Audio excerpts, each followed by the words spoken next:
Wow, it's about time. Captain Underpants has been long overdue for a film adaptation, and now it's finally here. It's based off the children's books by Dave Pilkey, the most banned books in America due to its excessive potty humor and cartoon violence. Like, get over it. The world revolves around poop jokes, so jump on the bandwagon already. Wait, bad example. It's called Captain Underpants, the First Epic Movie.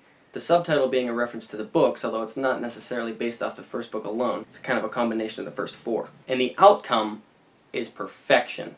Also, the first epic movie, could that also mean that there's a sequel planned? It's possible.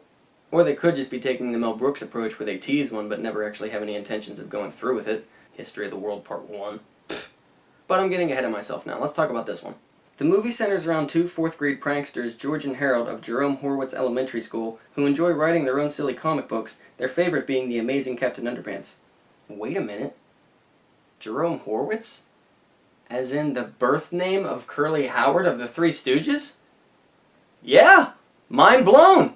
I mean, it doesn't surprise me that the writer of the Captain Underpants books is a fan of the Slap Happy Trio, but it's still a very interesting piece of trivia.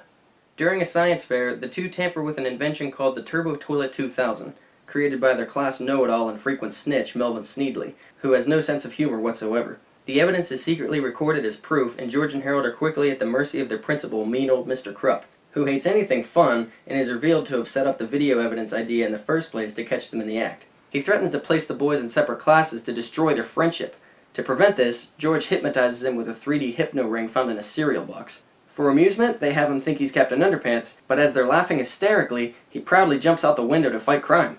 Once George and Harold chase him down and take him to their treehouse, they discover that splashing water on his face changes him back to Mr. Krupp, and that snapping their fingers will change him back into Captain Underpants. Well, they still don't want to be transferred into separate classes, so they decide to keep him as Captain Underpants, but disguise this Mr. Krupp. Meanwhile, a mysterious scientist named Professor P visits the school to apply for a job.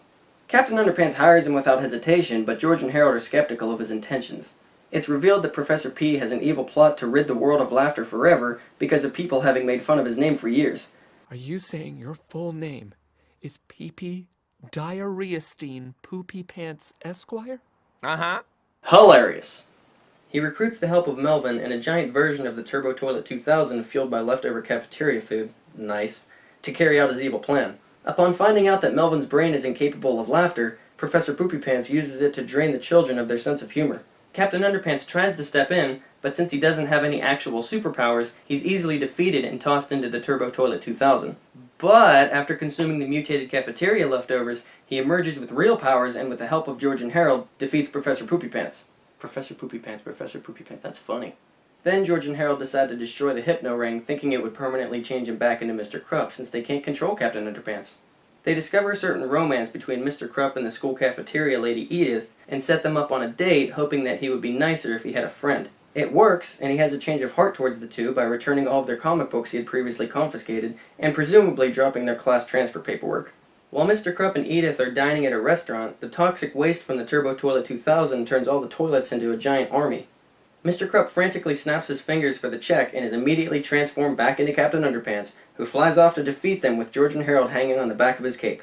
I've been a huge fan of this series since I was in grade school. I remember me and my buddy used to actually write our own Captain Underpants comic books and sell them on the playground, just like the characters in the books did. I even wrote a book report on the 7th novel for a computer class.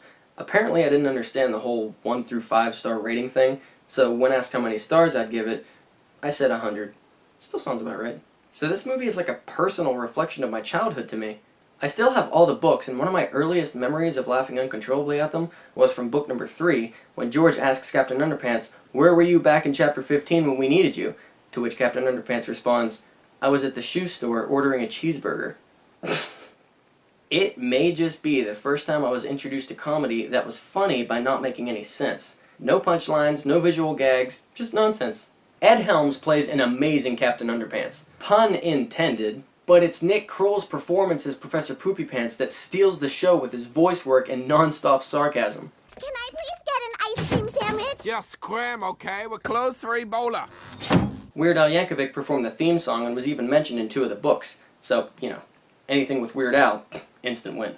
There's a few inconsistencies between the movie and the books, but nothing that actually hurts the story. For example, the Turbo Toilet 2000 was a villain that George and Harold created for one of their comic books, not by Melvin. Also, Melvin and Professor Poopy Pants never actually worked together, and instead of Mr. Krupp threatening them with separate classes, the video recording was used as blackmail towards George and Harold if they didn't cater to his every whim. This version didn't make it into the movie, but it is a deleted scene presented as an animatic on the Blu-ray extras.